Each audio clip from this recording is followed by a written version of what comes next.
जय हिंद साथियों, स्वागत है आप सभी का परीक्षा लाइव में। दोस्तों, जैसा कि आप जानते हैं हम आपको रेलवे ग्रुप डी की कंप्लीट तैयारी करवा रहे हैं, जिसके लिए हम आपको चैप्टर वाइज प्रीवियस ईयर के क्वेश्चन जो है सभी सॉल्व करवा रहे हैं। तो हमारा अभी जो चैप्टर चल रहा है वो है कंपाउंड इंटरेस्ट का, जिसमें हम अब तक क्लास 5 को देख चुके हैं। आज है हमारी क्लास 6। तो चलिए दोस्तों स्टार्ट करते हैं आज की क्लास को और देखते हैं कि प्रीवियस ईयर में किस टाइप के क्वेश्चन जो है पूछे गए हैं। चलिए दोस्तों बात करते हैं पहले क्वेश्चन की। जैसा कि आप क्वेश्चन में देख रहे हैं, कह रहा है प्रति वर्ष चक्रवृद्धि ब्याज की एक निश्चित दर पर उधार दी गई राशि 2 वर्षों में, कितने वर्षों में? 2 वर्षों में 1460 रुपए हो जाती है, वहीं 3 वर्षों में 1606 रुपए हो जाती है। तो कह रहा है ब्याज की दर ज्ञात करो। ये क्वेश्चन जो है बहुत ज्यादा पूछा जाता है, यानी दर निकालने वाला जो क्वेश्चन है बहुत ज्यादा बार पूछा जाता है। तरह तरह के क्वेश्चन जो है पूछे जाते हैं, तो फिक्र मत कीजिए, आपको सभी टाइप के क्वेश्चन जो है इसमें कवर किए हुए हैं। तो चलिए इसको करने की बात करते हैं कि इसको कैसे किया जाए। तो बहुत आसान होता है इस क्वेश्चन को करना। जब भी आपके सामने ऐसा क्वेश्चन हो तो आप जो दे रखा है वो लिख लोगे।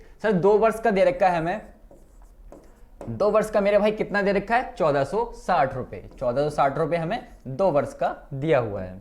वहीं हम बात करें 3 वर्ष की, तो 3 वर्ष का हमें कितना दिया हुआ है मेरे भाई? 3 वर्ष का हमें दिया हुआ है 1606 रुपए। ठीक है, अब बात आती है कि इसमें आप करें क्या। तो करना कुछ नहीं होता, इन दोनों में आपस में जो है आपको अंतर निकालना होगा, डिफरेंस निकालना होगा। जब आप इन दोनों को आपस में घटाओगे तो आ जाएगा 146। कितना आ जाएगा? 146 जो है आपका आ जाएगा। बटे में जो भी यहां पे होगा उसको उठा के ले आओगे नीचे। तो सर 1460 है तो 1460 को हम उठा के ले आए इसके नीचे। अब क्या करना है? अब गुणा में लगा देना है 100%। ठीक है, अब काट दोगे आपका आंसर आ जाएगा। तो भैया 146 से तो 146 खत्म हो गया, 0 बच गया, 0 से ये 0 खत्म हो गया। तो आपकी जो रेट है यानी दर है वो कितनी आ गई मेरे भाई? जो आपकी दर है वो आ गई 10% की, यानी ऑप्शन आपका सी सही हो गया। तो कुछ था इसमें? कुछ भी नहीं था। कितने आराम से कर पाए इस क्वेश्चन को। तो उम्मीद करते हैं कि आप जो है अब इस टाइप के क्वेश्चन जो है कभी भी एग्जाम में छोड़ के नहीं आओगे। चलिए बढ़ते हैं आगे और करते हैं अगले क्वेश्चन को सॉल्व। चलिए मेरे भाई बात करते हैं इस क्वेश्चन की। जैसा कि आप क्वेश्चन देख रहे हो, ये क्वेश्चन आपको पिछले वाले क्वेश्चन जैसा ही लग रहा होगा, लेकिन वैसा नहीं है। इस बात को आपने ध्यान रखना है। कह रहा है बैंक में दीपा 6250 रुपए की जमा राशि करती है, जो कि 2 साल बाद वार्षिक चक्रवृद्धि ब्याज की दर से 7840 हो जाती है। ब्याज की दर आपको निकालनी है। वहां पे जो था, वहां पे दो जो अलग अलग राशि थी, कितनी? एक तो थी 1460 रुपए जो कि 2 वर्षों में हो रही थी, एक दूसरी राशि थी 3 वर्षों में 1606 हो रही थी, यानी 2 डिफरेंट राशियां थी आपके पास। ठीक है, लेकिन इस वाले क्वेश्चन में आपके पास एक ही राशि है 6250, जो कि कितने साल बाद? जो कि हो रही है 2 साल बाद। 2 साल बाद जो है कितनी? 7840 रुपए हो जाती है। तो पहले वाले क्वेश्चन में और इस वाले क्वेश्चन में ये फर्क है।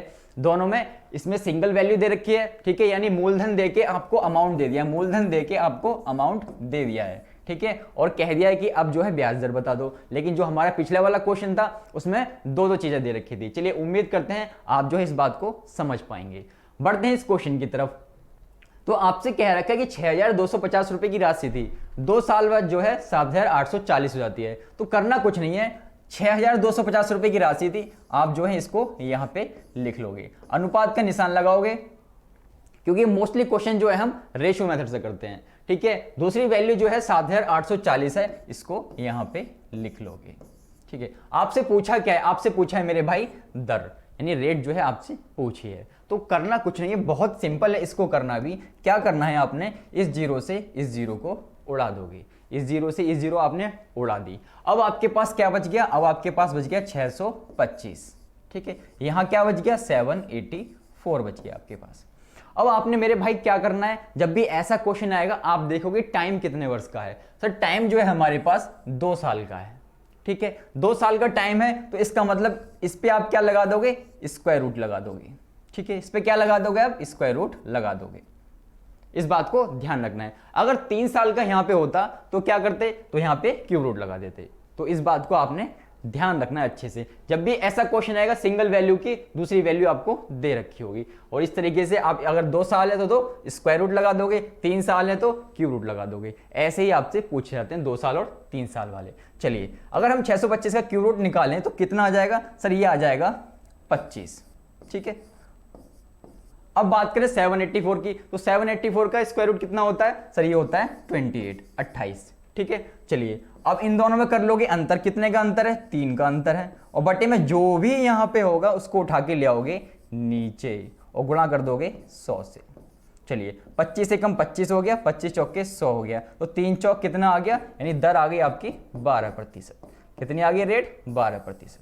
तो ऑप्शन आपका सी सही हो। तो है ना मजेदार तरीका एकदम करने का क्वेश्चन को, ठीक है। चंद सेकंडों में आपने इस क्वेश्चन को उड़ा दिया। चलिए बढ़ते हैं आगे और करते हैं अगले क्वेश्चन को सॉल्व। तो चलिए दोस्तों बात करते हैं अगले क्वेश्चन की। जैसा कि आप क्वेश्चन देख रहे हो आपसे आरआरबी ग्रुप डी में पूछा हुआ है 2018 में। क्या क्वेश्चन है, राजू ने P% की वार्षिक चक्रवृद्धि ब्याज की दर पर 5,000 रुपए का निवेश किया, यानी मूलधन कितना था, 5,000 रुपए का था। चलिए कह रहा है 3 साल बाद उसे 1655 रुपए ज्यादा मिले मतलब उसको ब्याज के रूप में ये रुपए मिले हैं। कह रहा है पी का मान क्या करो, पी क्या चीज है सर, पी जो है हमारी दर है, यानी यहां भी आपको क्या निकालनी है, दर निकालनी है। तो जैसे हमने लास्ट वाला क्वेश्चन किया है सेम वैसा ही क्वेश्चन है, बस इसकी लैंग्वेज को बदल दिया गया है। तो क्या करना है आपने, एक तरफ लिख लोगे पी मतलब प्रिंसिपल यानी मूलधन, एक तरफ लिख लोगे ए मतलब मिश्रधन, ठीक है, यानी अमाउंट।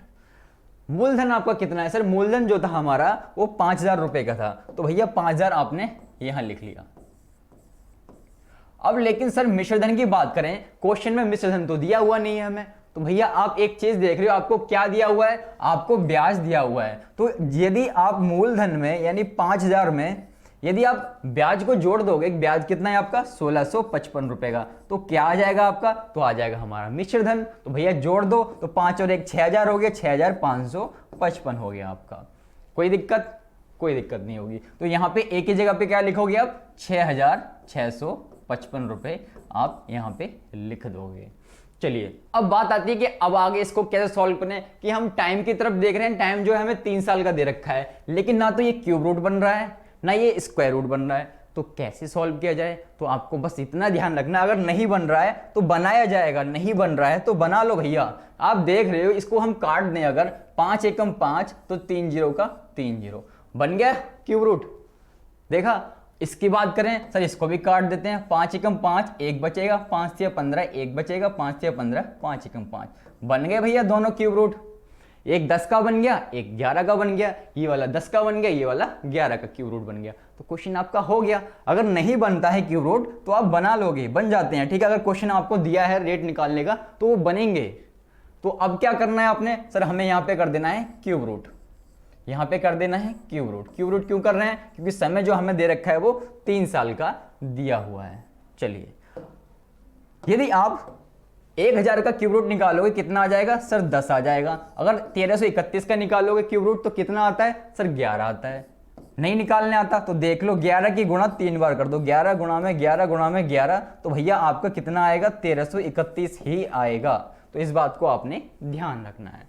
चलिए अब क्या करना है सर, इन दोनों में अंतर निकालते थे, तो अंतर 1 रुपए का है और ये वाली वैल्यू हमेशा उठ के आएगी नीचे और गुणा में 100 लगा दोगे, तो 0 से 0 उड़ गई, कितना आ गई दर आ गई आपकी 10% की, यानी रेट आ गई आपकी 10%।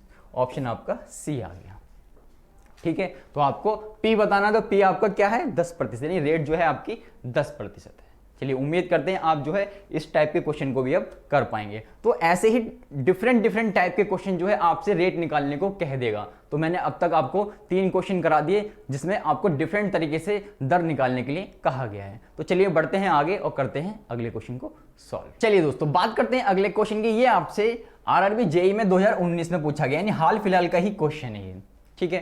कहता है एक निश्चित राशि 12.5% की दर से 2 वर्ष के चक्रवृद्धि ब्याज और साधारण ब्याज का जो अंतर है वो कितना है 45 रुपए। मतलब आपको कंपाउंड इंटरेस्ट और सिंपल इंटरेस्ट का जो डिफरेंस है वो आपको कितना दे रखा है मेरे भाई, 45 रुपीज का दिया हुआ है। कहता है वह राशि ज्ञात करो, यानी इसका आपको मूलधन निकालना है। तो क्वेश्चन में कुछ नहीं है, बहुत आसान क्वेश्चन है, ठीक है। तो आपके पास रेट कितनी दे रखी है सर, रेट जो दे रखी है हमें 12.5% की रेट दी है। आपको ये सब एग्जाम में नहीं लिखना है, ठीक है, आपको ये सब एग्जाम में नहीं लिखना है, आपको सीधा करने का तरीका लिखना है। तो जब भी आपके पास ऐसा सीआई और एसआई के अंतर पे आधारित कोई क्वेश्चन आएगा आप उठा के लगा दोगे इस तरीके को। क्या ट्रिक है, सीआई माइनस एसआई यानी कंपाउंड इंटरेस्ट माइनस साधारण ब्याज, और गुणा में लिखोगे पी और बटे में आर बटे में 100 और उसके लगा दोगे स्क्वायर, ठीक है। सी आई माइनस एस आई गुणा में मूलधन और ब्रैकेट में दर बटे में 100 और उसकी पूरे की पावर 2। अब आपको करना है क्वेश्चन जिसकी जो जो वैल्यू दे रखी है वो रख दो। भैया सी आई और एस आई की वैल्यू आपको कितनी दे रखी है? सर 45 हमें दी हुई है, तो 45 उठा के आप 45 यहां पे लिख दोगे। आपको निकालना क्या है सर? वह राशि निकालनी यानी मूलधन निकालना है, तो मूलधन की जगह पे आप मूलधन रहने दोगे। रेट की बात करें तो रेट आपको मेरे भाई कितनी दे रखी है? 12.5% की आपको दर दी हुई है, तो भैया यहां क्या लिखोगे? 12.5% लिख दोगे और बटे में 100 और पावर पे 2। चलिए अब इसको सॉल्व कर लेंगे। हमारा क्या आ जाएगा? हमारा आ जाएगा मूलधन। इसको सॉल्व करते हैं। चलिए तो 45 तो आपका मेरे भाई ऐसे ही रहा, पी का पी ऐसे ही रहा। इसको जब सॉल्व करोगे आप तो भैया पॉइंट हटेगा, नीचे 0 आ जाएगी। 25 पंजे 125 हो जाएगा, 25 चौके 100 हो जाएगा, ठीक है, और 1 0 आ जाएगी। 5 एकम 5 हो गया, 5 अट्ठे 40 हो गया, यानी कितना आ गया? 1/8 का होल स्क्वायर आ गया। किसी को कोई दिक्कत नहीं। चलिए फिर से सॉल्व करते हैं इसको। 45 तो आपका ऐसी रहा, पी की वैल्यू आपकी ऐसी रही गुणा में, अब ये होल स्क्वायर लगा हुआ है तो भैया इसको भी खत्म कर दो। तो भैया 1 का स्क्वायर कितना होता है? सर 1 ही होता है। 8 का स्क्वायर 64 होता है, 8 मट्टू 64 हो गया। अब क्या करना है आपने? अब आप देख रहे हो 64 जो है यहाँ पे भाग में है, आप क्या करोगे? जब इधर की तरफ आएगा तो ये गुणा में आ जाएगा, मतलब पी की वैल्यू आपके पास कितनी आ जाएगी? 45 और गुणा में क्या? ये 64 आ जाएगा। 64 आ गया आपका। चलिए अब यूनिट डिजिट से अगर सॉल्व करेंगे तो भैया सबकी यूनिट डिजिट जो है सेम ही है, तो आपको क्या करना होगा? आपको सीधे सीधी मल्टीप्लाई करके चेक कर लेनी होगी। तो भैया अगर 64 की मल्टीप्लाई हम 45 से कर दें तो कितना आ जाएगा? 5 चौक 20, 2 का 2, 5 सिंह 30 और 2 32, 4 चौक 16, 1 4 सिंह 24 और 1 25, तो आ गया है आपका ये 2880 रुपये। 2880 रुपये यानी ऑप्शन ए जो है आपका सही हो जाएगा, 2880 रुपये। ठीक है, चलिए उम्मीद करते हैं आप जो है इसको भी अब कर पाएंगे। ठीक है, कुछ नहीं था इस क्वेश्चन में, बहुत आसान था, बस आपको ये जो है याद रखना है। जब भी अंतर पे आधारित क्वेश्चन आएगा, यानी साधारण ब्याज और चक्रवृद्धि ब्याज के अंतर पे आधारित क्वेश्चन होगा, आपको करना इसी तरीके से होगा। चलिए बढ़ते हैं आगे और करते हैं अगले क्वेश्चन को सॉल्व। चलिए दोस्तों बात करते हैं इस क्वेश्चन इंपॉर्टेंट है, आपसे 2 क्वेश्चन आपको मिक्स करके दिए हुए हैं। ठीक है, आपको साधारण ब्याज और चक्रवृद्धि ब्याज दो क्वेश्चन जो है आपको मिक्स करके दिए हुए हैं, तो फिक्र करने की जरूरत नहीं है। ऐसा क्वेश्चन जो है मैं आपको पिछली कई क्लासों में करा चुका हूं। क्या कहता है क्वेश्चन में? कहता है एक राशि पर 4 वर्षों में साधारण ब्याज पर 40% की बढ़ोतरी होती है। मतलब कि साधारण ब्याज जो है 40% आपका जो है बढ़ रहा है, एक राशि पर 40% साधारण ब्याज बढ़ रहा है। कह रहा है 6000 रुपए पर 3 वर्षों में उसी दर पर चक्रवृद्धि ब्याज आपको निकालना है। तो कुछ नहीं है क्वेश्चन में, यानी ये कह रहा है कि मूलधन है यदि आपका 100 रुपए है, उस पर बढ़ोतरी हो रही है 40% की, यानी अमाउंट यानी मिश्रधन आपका कितना हो रहा है? 140 हो रहा है। साधारण ब्याज निकाल सकते हैं हम, मूलधन आपके पास है, मिश्रधन आपके पास है। अब ये दोनों का अंतर निकालोगे कितना आ जाएगा? सर अंतर आ जाएगा 40 रुपए, यानी आपके पास क्या आ गया? आपके पास साधारण ब्याज भी आ गया। अब आपके पास किस चीज की कमी है? सर हमारे पास जो है दर की कमी है, यानी रेट की कमी है। ये दर नहीं है 40%, आप देख रहे हो ये रेट नहीं है। ये कह रहा है 40% की बढ़ोतरी हो रही है, यानी 100 आपका कोई मूलधन था उस पर बढ़ोतरी हो रही है 40% की, तो कितना हो रहा है? वो 140 हो रहा है। बस इतना कहा है इसने। चलिए ऐसा ही आपका 40 रुपए है, मूलधन आपका 100 रुपए है, रेट आपको पता नहीं है, टाइम आपका 4 वर्ष है। ठीक है, और बटे में लगाओगे 100। भैया ये 2 जीरो से ये 2 जीरो उड़ गई, 4 एकम 4 हो गया और 4 धाम 40 हो गया, यानी दर आपकी मेरे भाई कितनी आ गई? 10% की आपकी रेट आ गई, यानी 10% आपकी क्या आ गई? रेट आ गई। यहां से आपने रेट निकाल ली साधारण ब्याज की हेल्प से। अब बढ़ते हैं आगे। अब आपसे कहा है कि चक्रवृद्धि ब्याज निकालो। चक्रवृद्धि ब्याज में आपको 6000 रुपए की राशि का यूज करना है और टाइम जो है उसका 3 वर्ष है। बस आपको जो दर आई है ये वाली, इसका यूज करके आपको ये जो है चक्रवृद्धि ब्याज आपको निकालना। तो बिल्कुल भी फिक्र करने की जरूरत नहीं है। 10% है, 10% को उठा लाओगे, आपको सिखा चुका हूं। ठीक है, 10% को हम क्या लिख सकते हैं? 1/10 लिख सकते हैं। एक तरफ आपने मूलधन लिखा, एक तरफ आपने लिख दिया मिश्रधन। ठीक है, मूलधन प्रिंसिपल और मिश्रधन होता है आपका अमाउंट। चलिए 10 आपने यहां पे लिखा, 10 रुपए पे आपको 1 रुपए ब्याज मिल रहा है, तो भैया मिश्रधन कितना हो जाएगा? 11 रुपए। अब पावर लगाने की बात आती है, आपको याद आ गया होगा कि पावर लगाते थे हम इसमें, तो भैया पावर कितनी लगेगी? सर पावर में जो हमारा टाइम दे रखा होता था हम उतनी पावर लगा लेते थे। तो टाइम हमें 3 वर्ष का दिया है, यहां भी 3, यहां भी 3। 10 की पावर 3 कितना होता है? सर 1000 होता है। 11 की पावर 3 कितना होता है? सर 1331 होता है। भैया दोनों में डिफरेंस कितना आएगा? दोनों में अंतर जो आएगा वो 331 रुपए का आ जाएगा। ठीक है, चलिए क्वेश्चन आपका ऑलमोस्ट खत्म हो चुका है। आपके रेशो के हिसाब से जो आपका मूलधन आया है वो कितना आया मेरे भाई, 1000 रुपये आया है, जबकि आपका मूलधन है कितना सर, मूलधन जो है हमारा 6000 रुपये चक्रवृद्धि ब्याज के लिए। तो भैया उसको इसके बराबर रख दोगे, तो आपने 1000 के बराबर क्या रख दिया मेरे भाई, 1000 के बराबर आपने रख दिया 6000 को। दिख रहा होगा आपको ये, यस विजिबल है। आपने 1000 के बराबर रख दिया 6000 को। ये कितना गुना हो गया सर, ये हो गया 6 गुना। 1000 की 6 से गुना करेंगे 6000 आ जाएगा। यहाँ पे आपका चक्रवृद्धि ब्याज कितना आया सर, चक्रवृद्धि ब्याज आया हमारा 331 रुपए का। तो भैया चक्रवृद्धि ब्याज आपका 331 आया है, तो इसको भी तो करोगे, इसको भी क्या करोगे, 6 से गुणा कर दोगे। जो भी निकालना होगा आपको चक्रवृद्धि ब्याज में, मतलब चक्रवृद्धि ब्याज के क्वेश्चन में, तो आप आराम से निकाल पाओगे। किससे, रेशो मेथड की मदद से। चलिए इसको मल्टीप्लाई कर लेते हैं। 6 एकम 6 हो गया, 6 तिया 18, एक बचेगा 6 तिया 18 और एक 19, 1986। क्या ऑप्शन में है, यस बिल्कुल है, ऑप्शन सी जो है आपका सही हो जाएगा। ठीक है, कुछ नहीं था क्वेश्चन में, बहुत आराम से हमने इस क्वेश्चन को निपटा दिया। चलिए दोस्तों बढ़ते हैं आगे और करते हैं अगले क्वेश्चन को। ठीक है, इस टाइप के कभी भी क्वेश्चन आए तो आप छोड़ के मत आना, क्योंकि आपको पता है कि क्वेश्चन को टफ करना होता है तो क्या करते हैं, वो दो क्वेश्चंस को मिक्स कर देते हैं, क्वेश्चन टफ बन जाता है। तो चलिए बढ़ते हैं आगे और करते हैं अगले क्वेश्चन को। चलिए दोस्तों बात करते हैं अगले क्वेश्चन की। जैसे कि आप क्वेश्चन देख रहे हैं, ये आपसे एनटीपीसी 2016 में पूछा गया है। कहता है 5000 रुपए की धनराशि पर 2 वर्षों के लिए 5% की साधारण ब्याज तथा समान दर पर वार्षिक चक्रवृद्धि ब्याज के परिपक्वता मूल्यों का अंतर ज्ञात करना है आपको। ठीक है, क्वेश्चन वही है, यानी आपको दो क्वेश्चन जो है मिक्स करके दे दिए हैं। एक तो साधारण ब्याज है आपके पास और एक चक्रवृद्धि ब्याज का सेम कॉन्सेप्ट आपको यूज करना है। तो बिल्कुल फिक्र नहीं करनी है। आपको मूलधन कितना दे रखा है मेरे भाई, मूलधन आपको 5000 रुपए दे रखा है। हम पहले साधारण ब्याज की बात करेंगे, क्योंकि ऊपर जो है साधारण ब्याज आपको दिया हुआ है। 2 वर्ष का टाइम है। रेट की बात करें, रेट आपके पास कितनी है, 5% की आपके पास रेट है, बटे में 100। ये क्या निकल रहा है आपका, ये निकल रहा है आपका साधारण ब्याज। तो 2 जीरो से तो आपने ये 2 जीरो उड़ा दी, तो भैया कितना आ गया, ये आ गया आपका 500। कितना आ गया, 500 आ गया। क्या आ गया, ये साधारण ब्याज आपका 500 आ गया। चलिए आगे बात करें, कह रहा है उसी दर से उसी समय के लिए, और आपसे राशि भी वही का है कि राशि भी वही है, तो आपको क्या बताना है, आपको अंतर बताना है। तो आपको चक्रवृद्धि ब्याज सॉल्व करना है। रेट है आपकी कितनी है, 5% की आपके पास रेट दी हुई है। तो 5% को आप क्या लिख सकते हो, 1/20 लिख सकते हो। ठीक है, तो यहां क्या लिखते थे, यहां पे मूलधन लिखते थे, यहां पे आप मिश्रधन लिखते थे। तो मूलधन आपका कितना है, 20 रुपए है। रेशो के हिसाब से 20 में 1 जोड़ा आपने, 21 आ गया आपका मिश्रधन। अब पावर लगाने की बात आए तो पावर के लिए आप समय देखते थे, तो भैया समय भी आपका वही वाला जो साधारण ब्याज में है। तो समय कितना है, 2 वर्ष का आपके पास समय दिया हुआ, तो पावर 2 यहां भी लगा दी, पावर 2 आपने यहां भी लगा दी।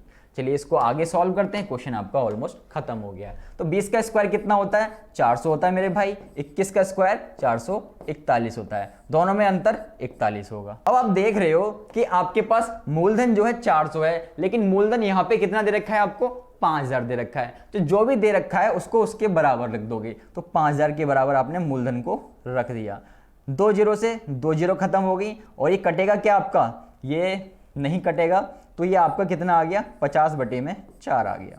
यानी ये कितना गुना है, ये 50/4 गुना है। अब आपको निकालना क्या है, अब आप क्या करोगे, आपके पास जो ब्याज है, यानी ये चक्रवृद्धि ब्याज है, दोनों का अंतर जो होता है वो चक्रवृद्धि ब्याज होता है। इसको भी क्या कर दोगे, इसको भी 50/4 गुना कर दोगे। इसको भी क्या कर दोगे, 50/4 गुना था, इसको भाग करते हैं, 2 दूनी 4 हो गया, 2 दूनी 4 हो गया, 2 पंजे 10 हो गया। यानी आपके पास कितना आ गया, 25/2 तो और आ गया। यानी 50/4 को आपने जब काटा तो कितना आ गया, 25/2 आ गया। अब इसे सॉल्व करना और आसान हो गया। मल्टीप्लाई कर लेते हैं इनकी। तो भैया 25 एकम 25 का 5 हासिल 2 बच गया। 25 चौके 100, 100 में आपने 2 जोड़ा तो 102 हो गया, और बटे में कितना, 2। चलिए इसको और भाग करेंगे तो भैया काट दो इसे। चलिए इसको काट लेते हैं, जब हम काटेंगे इसे दूसरे कलर से काटते हैं। चलिए 2 एकम 2 हो गया आपका, 2 पंजे 10 हो गया। ठीक है, 2 एकम 2 हो गया, 2 दूनी 4 हो गया। ठीक है, लगा पॉइंट, आ गया 0, 2 पंजे 10 आ गया। यानी आपके पास फाइनली आ कितना गया, आपके पास फाइनली जो चक्रवृद्धि ब्याज है वो 512 रुपए 50 पैसे आ गया। जबकि आप साधारण ब्याज देख रहे हो वो 500 रुपए है। ठीक है, बस आपको इन्हीं दोनों में अंतर बताना था। तो भैया 512 रुपए तो आपका चक्रवृद्धि ब्याज है 512 रुपये 50 पैसे और साधारण ब्याज कितना है वो 500 रुपये है। तो दोनों में अंतर कितने का आएगा 12 रुपये 50 पैसे का आपके पास अंतर आ जाएगा। तो आपका कौन सा आंसर सही हो जाएगा, ऑप्शन डी जो है आपका सही हो जाएगा। ठीक है, क्वेश्चन कुछ नहीं था, मैंने लिखा है इसलिए थोड़ा सा लंबा लग रहा है, बस क्वेश्चन में 2 क्वेश्चन मिक्स करके आपको दिए हुए हैं, लेकिन आप चंद सेकंडों में सॉल्व कर पाओगे यदि आप रेशियो मेथड से करोगे। यदि किसी फॉर्मूले से सॉल्व करोगे तो आपका नहीं होना है ये, इस बात को आप सोच के रखना। चलिए बढ़ते हैं आगे और करते हैं अगले क्वेश्चन को। चलिए दोस्तों बात करते हैं अगले क्वेश्चन की। ऐसा क्वेश्चन भी मैं आपको करा चुका हूं अब तक, आरआरबी एनटीपीसी में 2016 में इस क्वेश्चन को आपसे पूछा गया था। इसमें आपको निकालना क्या है, इसमें आपको समय निकालना है, यानी दर भी निकालने को पूछ लेगा आपसे, समय भी निकालने को पूछ लेगा और ब्याज निकालने को तो पूछता है ही। चलिए ऐसे क्वेश्चन को कैसे किया जाए, कर चुके हैं हम, फिर भी इसको भी करेंगे। कह रहे हैं एक नई योजना के तहत एक बैंक जो है 30% वार्षिक ब्याज प्रदान करती है। ठीक है, सूरज नई इस योजना में एक योजना के तहत 10,000 रुपए जमा करता है, ये भी ठीक है। कह रहे अवधि के अंत में उसे 28,561 रुपए प्राप्त होते हैं। तो सूरज ने इस योजना में कितने समय के लिए चुनी थी, यानी कितने समय के लिए उस पैसे को लगाया गया था। जो 10,000 रुपए आपने लगाए हैं सूरज ने, वो कितने समय के लिए लगाए कि वो 28,561 रुपए बन गए, किस दर से 30% की दर से। यानी फाइनली आपसे समय पूछा गया, तो कुछ भी नहीं करना आपने, ये यहाँ पे मूलधन लिख लिया आपने, यहाँ पे अमाउंट लिख लिया आपने। ठीक है, मूलधन आपका कितना है सर, मूलधन जो है हमारा वो 10,000 रुपए का है। कितना है 10,000 रुपए का है। वही मिश्रधन की बात करें तो आपको दे रखा है कितना 28,561 हो जाती है वो राशि, 28,561 हो जाती है। यहां तक की कहानी तो आप समझ गए होंगे। ठीक है, तो हम समय निकालते कैसे थे, हम समय निकालते थे, हम ये देखते थे कि क्या ये क्यूब बन रहा है, क्या ये स्क्वायर बन रहा है, ये चेक करके स्क्वायर रूट निकाल देते थे या क्यूब रूट निकालते थे। लेकिन आपको फिक्र करने की जरूरत नहीं, अगर कोई बड़ा नंबर आ जाता है तो आपको क्या करना है, इस रेट को उठा लाओगे। रेट उठा ला है 30% की आपकी दर है। 30% को आप क्या लिख सकते हो, 3/10 लिख सकते हो। अब मूलधन ये आपका नीचे वाला होता है, यानी पी आपका कितना हो गया 10 हो गया। वही इसकी बात करें 3 की, तो 3 में ये 3 जो है 10 में 3 जुड़ जाता था, तो अमाउंट आपका कितना आ जाता था, अमाउंट जो है 13 आता था। तो आपके एक बात समझ आ गई कि यहां पे ये 10 की वैल्यू है, यहां पे ये जो है 13 की वैल्यू है। यानी 10 को या तो इन्होंने स्क्वायर किया होगा या फिर क्यूब किया होगा या फिर पावर 4 की होगी। ठीक है, तभी जाके ये 10,000 आया होगा। तो आप एक बात को तो समझते होंगे कि 10 को यदि हम पावर 4 कर दें तो कितना आएगा सर, आ जाएगा 10,000 रुपए आ जाएगा। ठीक है, मानते हैं आप इस बात को, यदि 10,000 आ रहा है इसका मतलब आप जो कॉन्सेप्ट लगा रहे हो वो सही है। तो समय कितना आ गया मेरे भाई, समय जो आ गया आपका कितना आ गया, समय आ गया 4 वर्ष का। 4 वर्ष कैसे आया, हम पावर पे क्या लगाते थे, पावर पे हम वही चीज तो लगाते थे जितना समय क्वेश्चन में दे रखा होता था। तो समय आपका कितना हो गया 4 वर्ष का, आपका आंसर सही हो गया।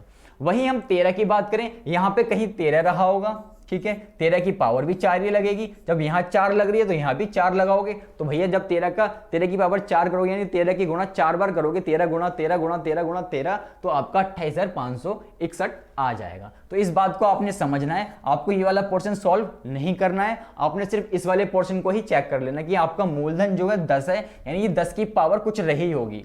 ठीक है, 10 की पावर 4 होगी तभी तो 10,000 आएगा। यानी 10 की गुणा यदि आप 2 3 4, ठीक है, इतनी बार करेंगे तो भैया 1 2 3 4 जीरो हैं, तो देख रहे हो 1 2 3 4 जीरो, यानी 10,000 आ जाएगा। तो बस आपको इस बात को ध्यान रखना है। तो ऑप्शन आपका जो है सी सही हो जाएगा कि समय जो है 4 वर्ष के लिए उस राशि को इन्वेस्ट किया गया था। तो ये होता है एक तरीका इस क्वेश्चन को करने का। ठीक है, आपको किसी भी फॉर्मूले को यूज नहीं करना, चंद सेकंडों में आप पहचान पाओगे, चेक कर पाओगे कि ये जो है किसका कितना टाइम दे रखा है। ये तो बड़ी वैल्यू थी, यदि छोटी वैल्यू आ जाती है तो आप क्वेश्चन पढ़ के भी आंसर बता सकते हो। ठीक है, यदि आपको ये कॉन्सेप्ट जो है अच्छा लगा तो वीडियो को लाइक जरूर करना। चलिए इस वीडियो में इतना ही रखते हैं, मिलते हैं नेक्स्ट क्लास में। यदि आप इसकी पीडीएफ डाउनलोड करना चाहते हैं तो लिंक आपको नीचे डिस्क्रिप्शन में दिया हुआ है, वहां से पीडीएफ को डाउनलोड कर लीजिए। तो दोस्तों कमेंट करके बताना ये वीडियो आपको कैसी लगी और जो हम आपके लिए सीरीज लेकर आए हैं ये आपको कैसी लगी। अगर अच्छी लगी तो वीडियो को लाइक जरूर करें, साथ ही हमारे यूट्यूब चैनल को सब्सक्राइब करना बिल्कुल ना भूलें। तो दोस्तों मिलते हैं नेक्स्ट वीडियो में, और इसके जितने भी कंपाउंड इंटरेस्ट के क्वेश्चन बचे हुए हैं उनको निपटाएंगे और अगले चैप्टर की तरफ बढ़ेंगे।